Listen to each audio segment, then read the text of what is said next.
Comment converser avec Dieu? Et surtout, comment recevoir une réponse de Dieu? Écoutons ce texte, ce livre de Yogananda. Donc la première expérience que j'ai eue de la voix divine se produisit quand j'étais un petit enfant. Un matin, j'étais assis sur mon lit et je plongeais dans une profonde rêverie. Qu'y a-t-il derrière l'obscurité des yeux fermés? Cette pensée inquisitrice s'imposa avec force à mon esprit. Un immense éclat de lumière surgit aussitôt dans ma vision intérieure. Des images de saints, divines silhouettes assises en posture de méditation dans des grottes de montagne, défilèrent comme un film miniature sur le vaste écran lumineux à l'intérieur de mon front. Qui êtes-vous? Demandai-je à voix haute. Nous sommes les yogis de l'Himalaya. Pareille réponse céleste est difficile à décrire. Mon cœur était transporté de joie. La vision s'évanouit, mais les rayons argentés formaient des cercles concentriques s'élargissant jusqu'à l'infini. Quel est ce rayonnement merveilleux? Demandai-je. Je suis Ishvara, le Seigneur, je suis lumière. La voix était comme un murmure venant des nuages. Ma mère et Roma, ma sœur aînée, étaient près de moi lorsque tout jeune, j'eus cette expérience et elles aussi entendirent la voix divine. Cette réponse de Dieu me procura une telle joie que je pris sur le champ la résolution de le chercher jusqu'à ne faire plus qu'un avec lui. La plupart des gens pensent qu'il n'y a que des ténèbres derrière les yeux clos.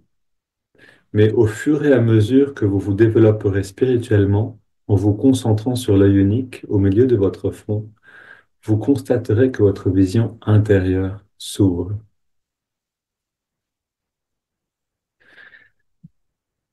Alors, c'est un long texte que je vous ai lu là. Reprenons, donc c'est pour ceux qui sont intéressés dans le livre Comment converser avec Dieu, page 4. Et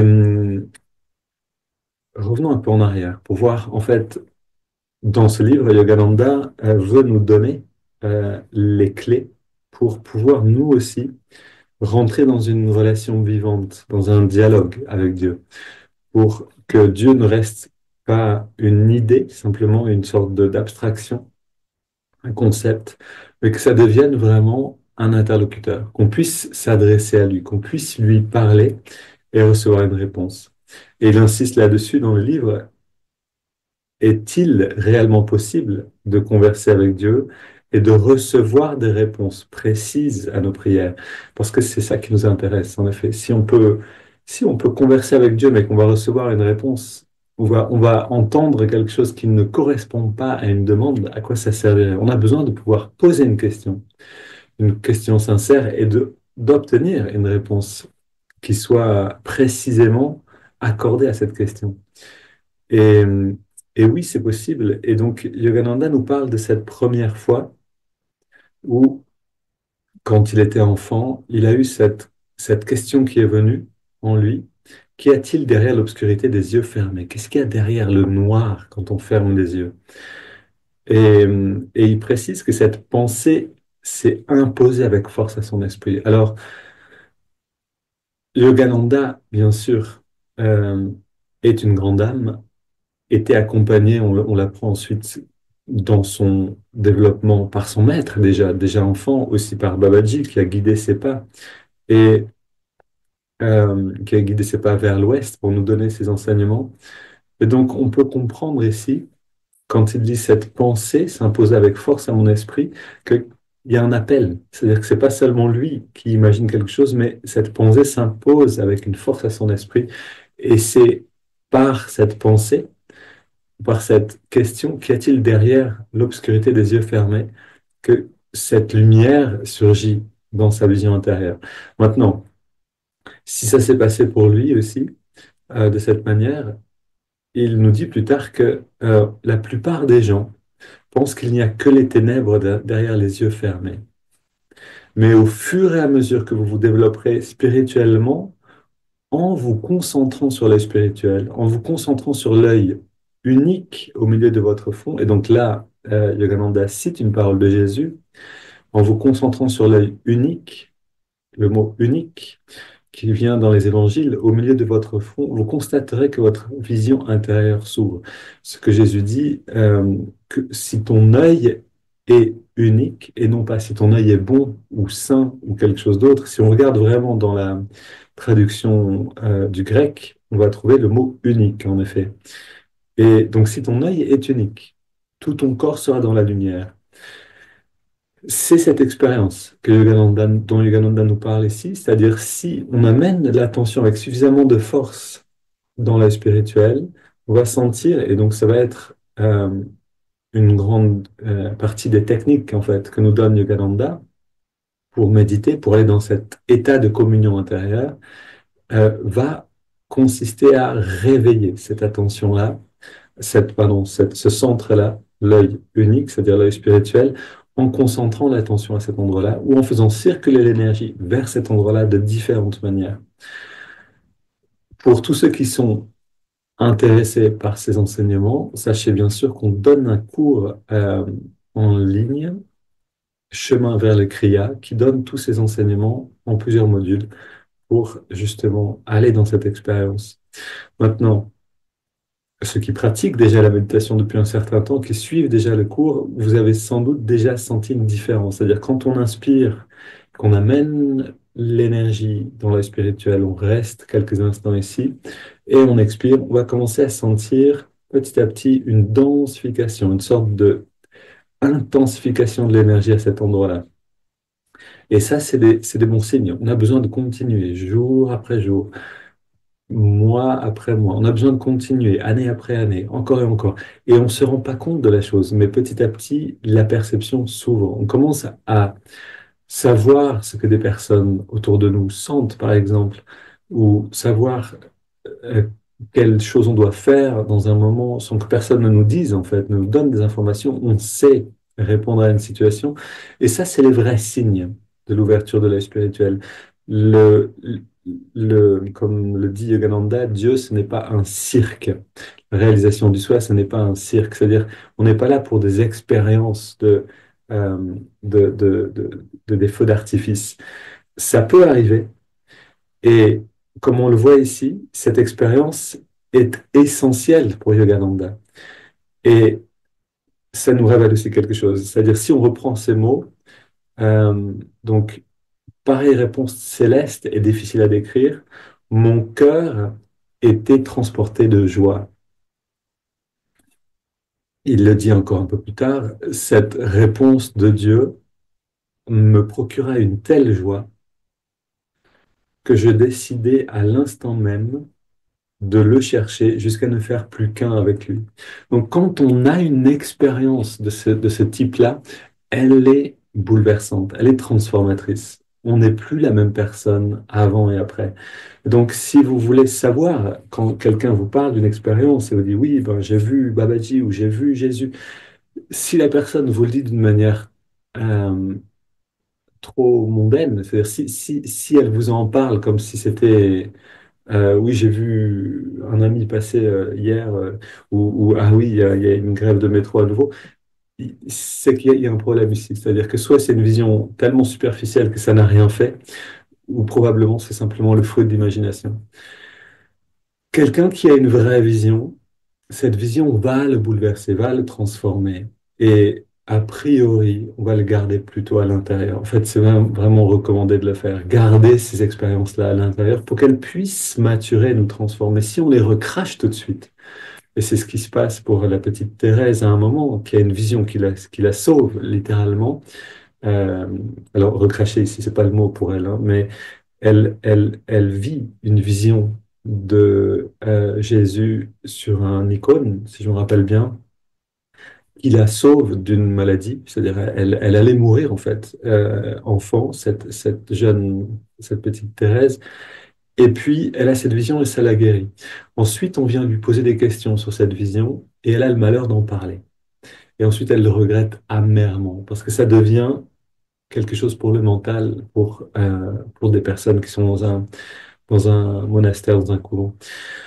Ces visions, on devrait les garder à l'intérieur et leur permettre de nous transformer. Maintenant, comme on l'a vu, une vraie vision, comme le dit ici Yogananda, d'une part, c'est difficile. Alors, cette réponse céleste est difficile à décrire.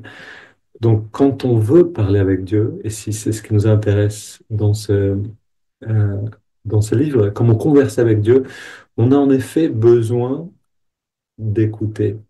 On a besoin de vouloir voir ce qui est derrière ce silence, ou derrière l'obscurité, comme le dit Yogananda ici, des yeux fermés, ou derrière le silence. Où est Dieu? Comment il me répond? Mais en même temps, cette réponse céleste, il le précise ici, est difficile à décrire. Il ressent une réponse, mais c'est pas forcément dans des mots, comme une personne qui nous parle. Il le dit ici, mon cœur était transporté de joie.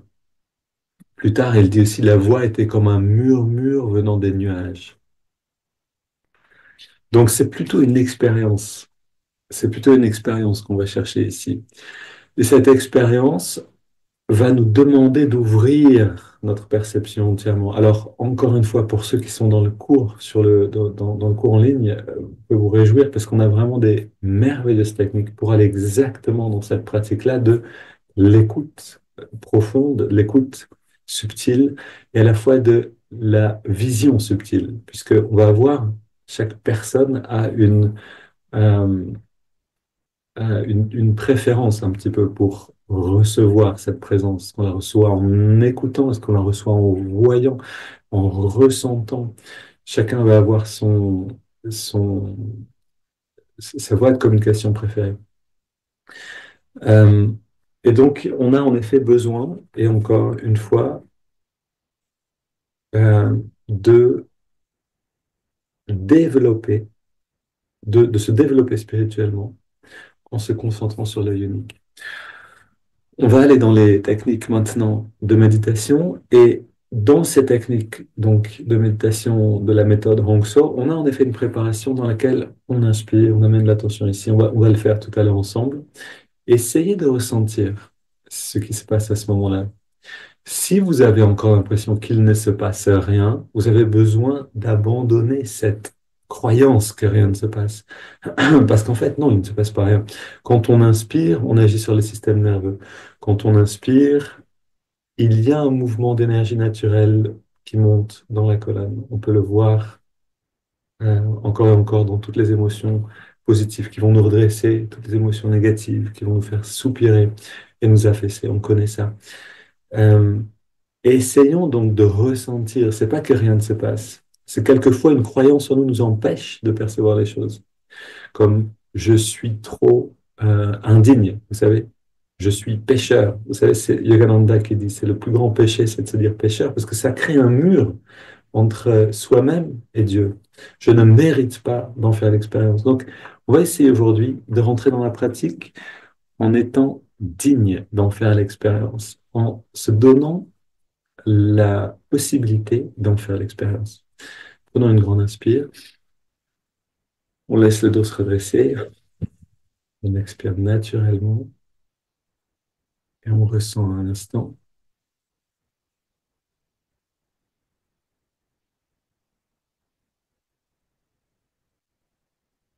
Et peut-être que déjà on peut sentir un écho d'énergie, un écho de présence au niveau de l'œil spirituel, c'est-à-dire à la jonction des sourcils, à l'intérieur du lobe frontal.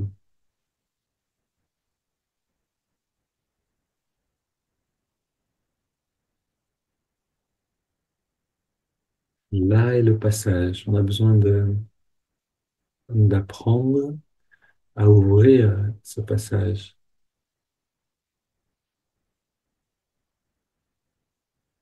Pourquoi tous les saints sur les icônes, sur les peintures sont représentés les yeux redressés vers le ciel? Parce que ce centre attire l'attention à un certain moment, quand il est complètement réveillé, attire la vision. Maintenant, prenons une inspire, on entrelace les doigts au milieu de la poitrine, expire les mains vers l'avant et essayons peut-être de garder les yeux fermés, redresser et l'attention focalisée là-haut.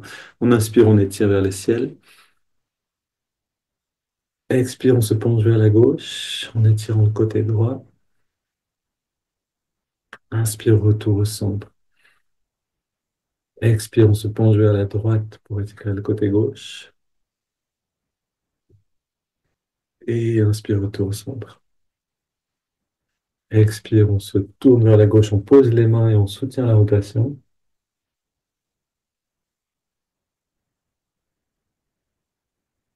Et on revient au centre. Inspire, on étire vers le ciel. Expire, on se tourne vers la droite.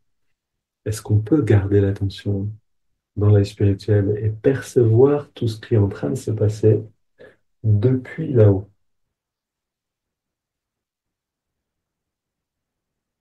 Et on revient au centre, comme un centre de perception de l'œil spirituel, duquel on peut percevoir à la fois dedans et dehors. On se penche vers l'arrière, on ouvre la poitrine, on prend quelques grandes respires.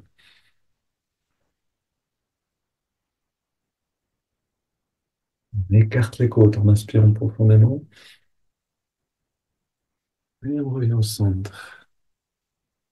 On pose les mains sur les cuisses, paume vers le ciel, dos dressé détendu, le regard redressé. Et on sent cette meilleure circulation de l'énergie le long de la colonne.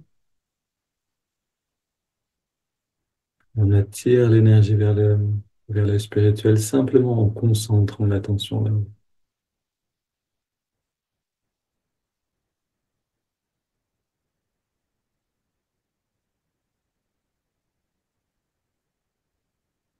Très rapidement, on peut avoir cette sensation comme si quelqu'un appuyait avec son doigt sur notre front.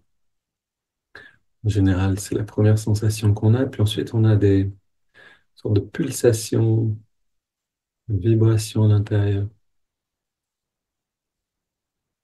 Maintenant, prenons une douzaine de respirations profondes. On inspire par le nez sur toute l'amplitude des poumons et on expire par la bouche.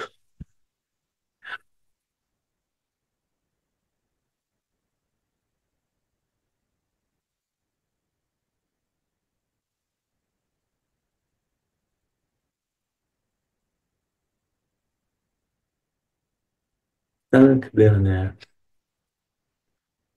C'est de saturer le corps en énergie.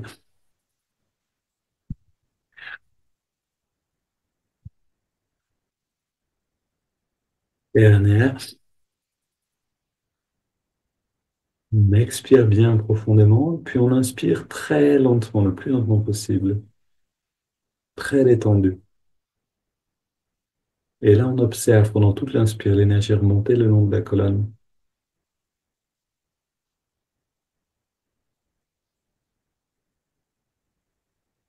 On l'observe, on l'imagine. On inspire jusqu'au bout.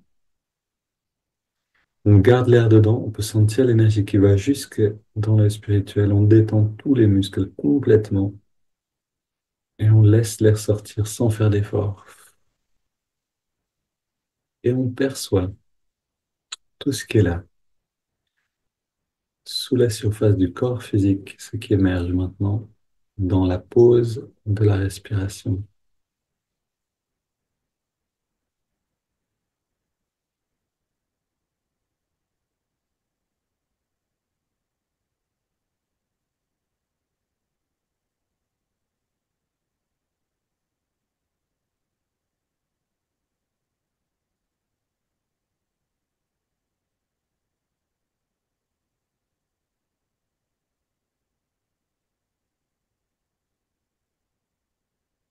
On inspire, on remplit les poumons, on garde l'air dedans, on rentre le ventre, on contracte le périnée, on redresse le regard, on relâche tout et on expire. Et on reste dans l'écoute. Qu'est-ce qui est derrière l'obscurité des yeux fermés? Qu'est-ce qui est au centre du lobe frontal?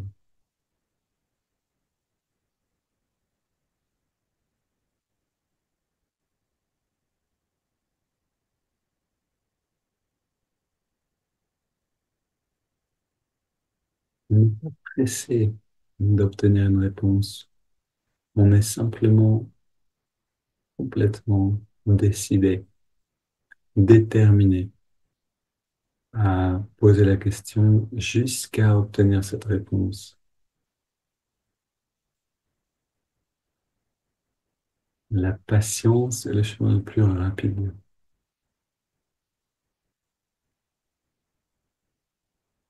Maintenant, prenons une double inspiration par les narines et on contracte tous les muscles en serrant les poings. Une double expire, on relâche tout, on détend bien. Et encore une fois, double inspire,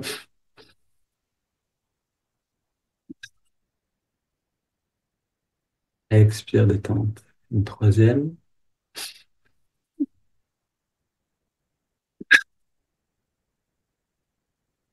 on relâche tout à l'expire, on ressent. Et dans cette détente améliorée, par ces contractions détente, on arrive à une meilleure détente.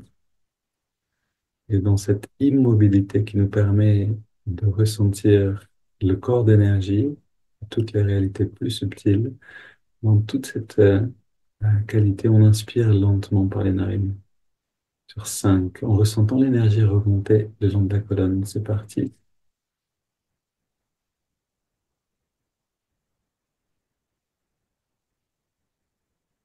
Et on garde l'air dedans sur la même durée.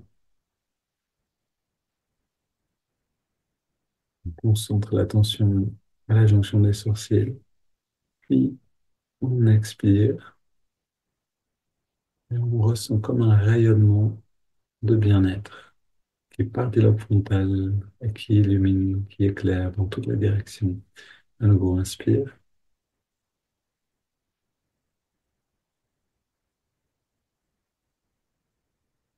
On garde l'air dedans.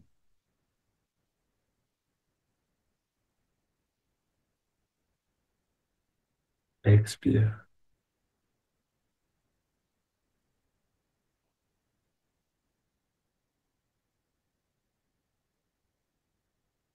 Inspire.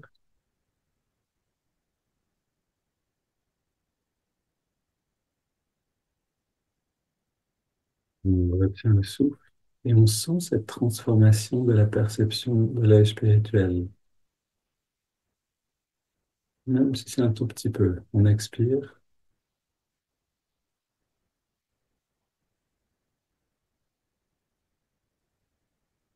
inspire,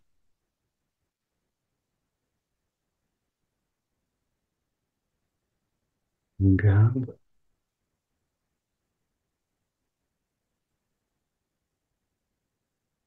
expire.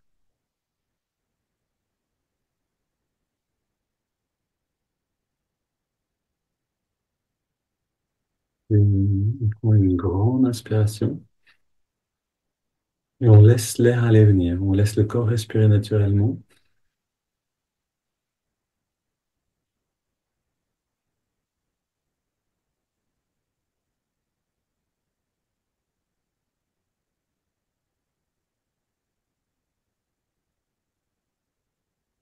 On prend juste quelques instants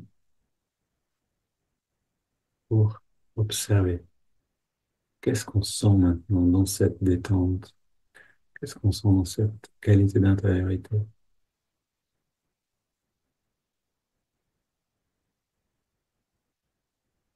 Est-ce qu'on peut se permettre de ressentir?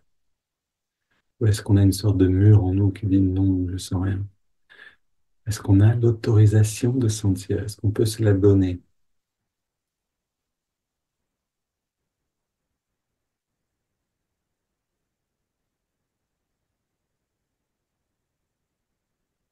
Quel que soit ce qu'on ressent maintenant, si on apprend à l'apprécier, ça va naturellement s'amplifier.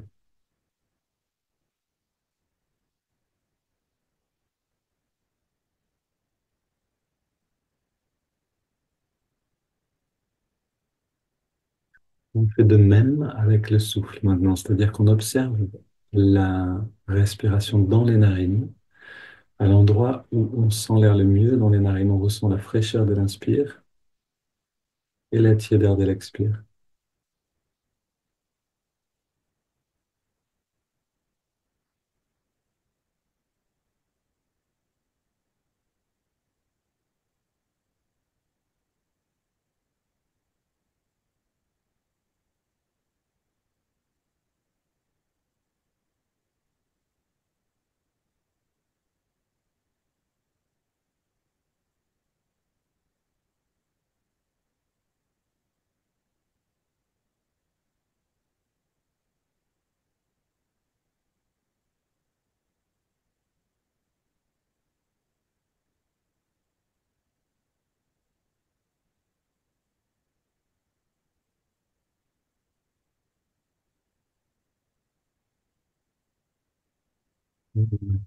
Savourer et apprécier cette sensation de plus en plus.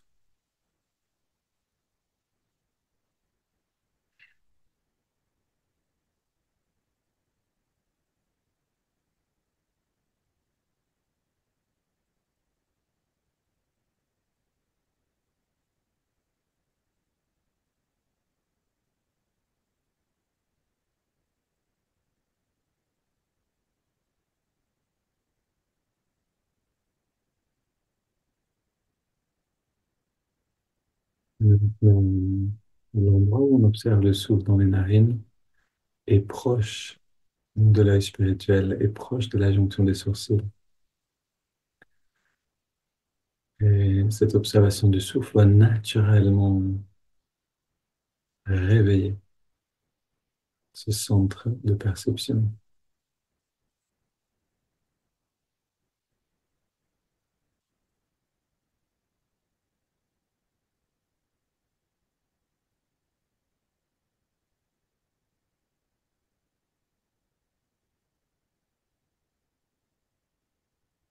On ajoute maintenant le mouvement de l'index de la main droite. À chaque inspiration naturelle, l'index revient un tout petit peu vers la paume de la main, plus d'1 centimètre environ. À chaque expiration naturelle, on relâche complètement l'index. Mais surtout, on relâche toutes les tensions corporelles.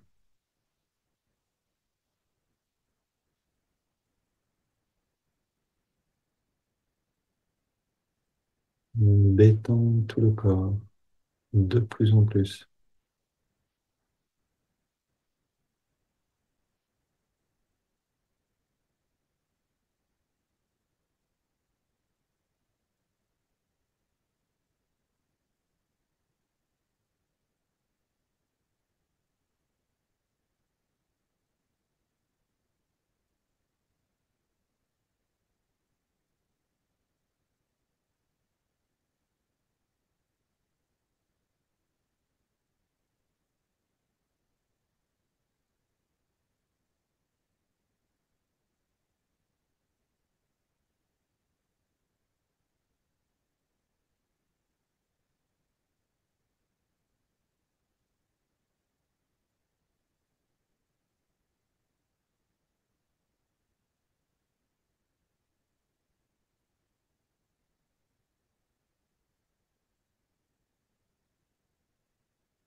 Là, on a des éléments clés pour réveiller cette fenêtre de perception qui nous permettra d'entendre la réponse de Dieu à nos questions. On observe le souffle dans les narines, donc on réveille ce centre-là.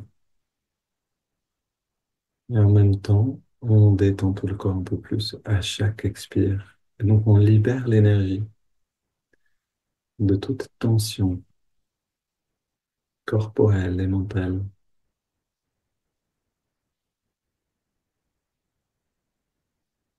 toute tension émotionnelle.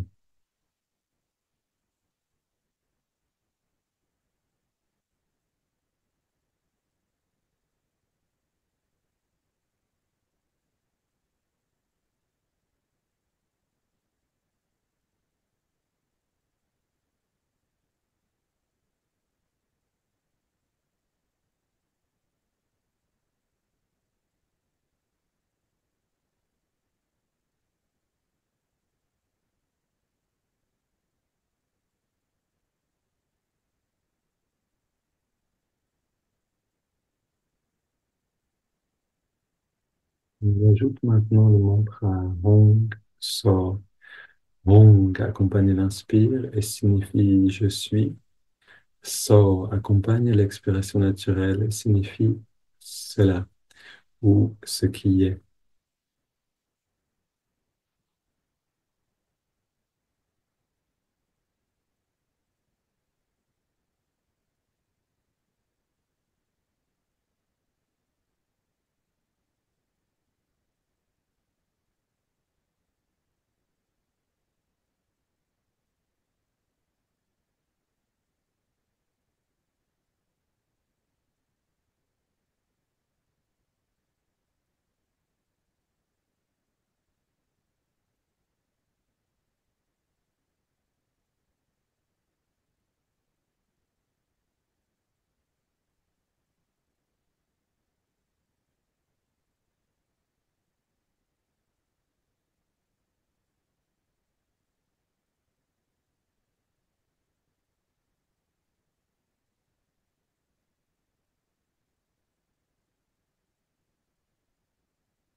Si on ressent une joie légère, profonde, un sentiment de bien-être, alors on sait que l'œil est en train de s'ouvrir petit à petit. Ça peut pas aller trop vite. Ça ne ferait pas de bien si c'était trop rapide. On a besoin de s'habituer à une dose de bien-être, que une dose de lumière que le système nerveux puisse accueillir.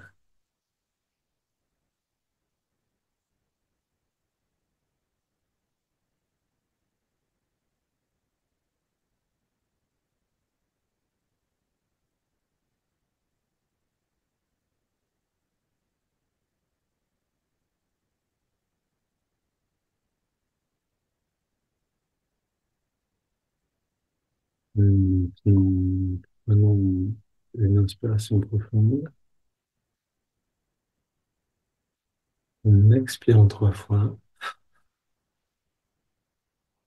Une petite pause après l'expire.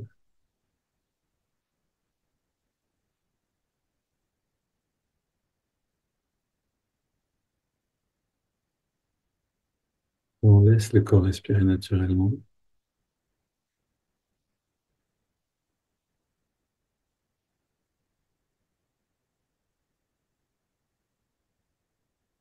On abandonne toute technique.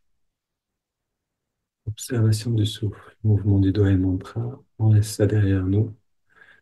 On ressent simplement l'épanouissement de cette lumière.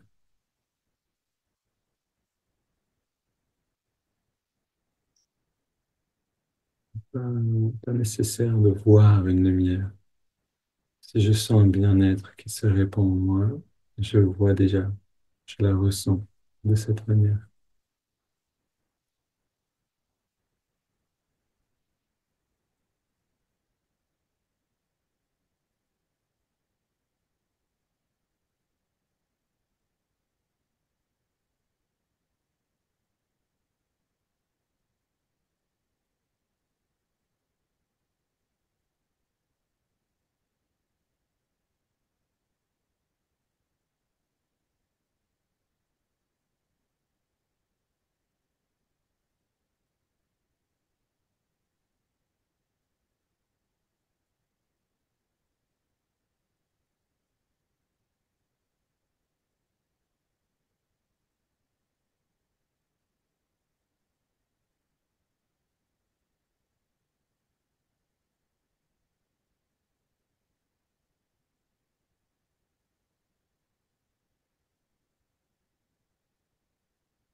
On peut aussi imaginer, visualiser cette,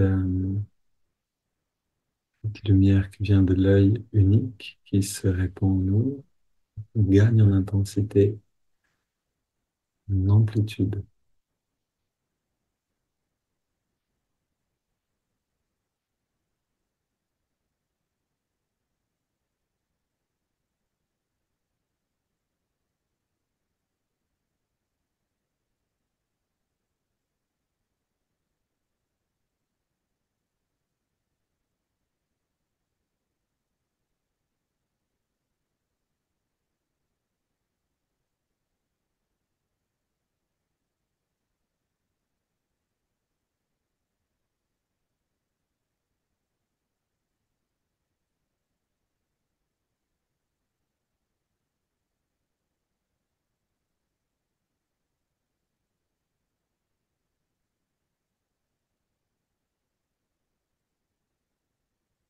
Et dans cet état-là encore, tant qu'il est présent, si on le voit, le rythme naturel, l'épanouissement de cet état de conscience.